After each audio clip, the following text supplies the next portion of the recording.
Ken, there's a huge divide between the camp that thinks the economy still needs more stimulus to fully recover from the pandemic and the other camp that thinks the government has done far too much stimulating already. I think I know what you're going to say, but I'm going to ask you nonetheless, which camp are you in? So I was in the White House in March of 2020, and President Trump was going to put forth, in fact, did put forth the proposal for a tax holiday on Social Security. And I had to point out to the president, the issue wasn't people who were at work. The issue our country faced was people who could not work. The waitress, the hotel staff member, people in the travel industry who just, like literally, a light switch flicked and they were out of work. And we all know the stats of the stunning proportion of our population that has no savings. And it's not a pleasant place to be to disagree with President Trump, but I had to drive home the point.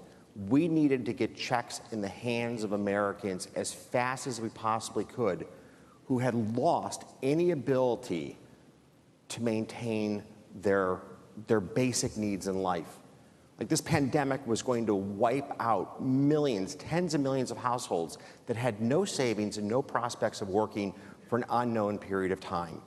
And I take my hat off to Washington for moving quickly on the first stimulus package, where we got those checks out the doors to American families and we protected people's ability to have the basic needs of life addressed. Now, this has grown and grown over time to just a plethora of programs that have ultimately destroyed the incentive to work.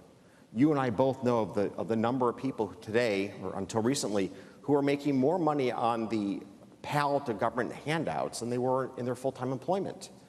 And that's crippled the supply chain in America. A real-life tangible example, I was at a restaurant in the northern suburbs of Chicago with one of my friends who's actually in the audience.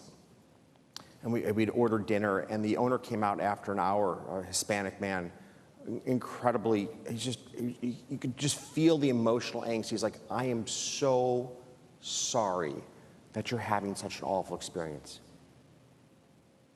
We hadn't even complained. But he just knew that the things weren't right. And he goes, this should be a great moment for my business.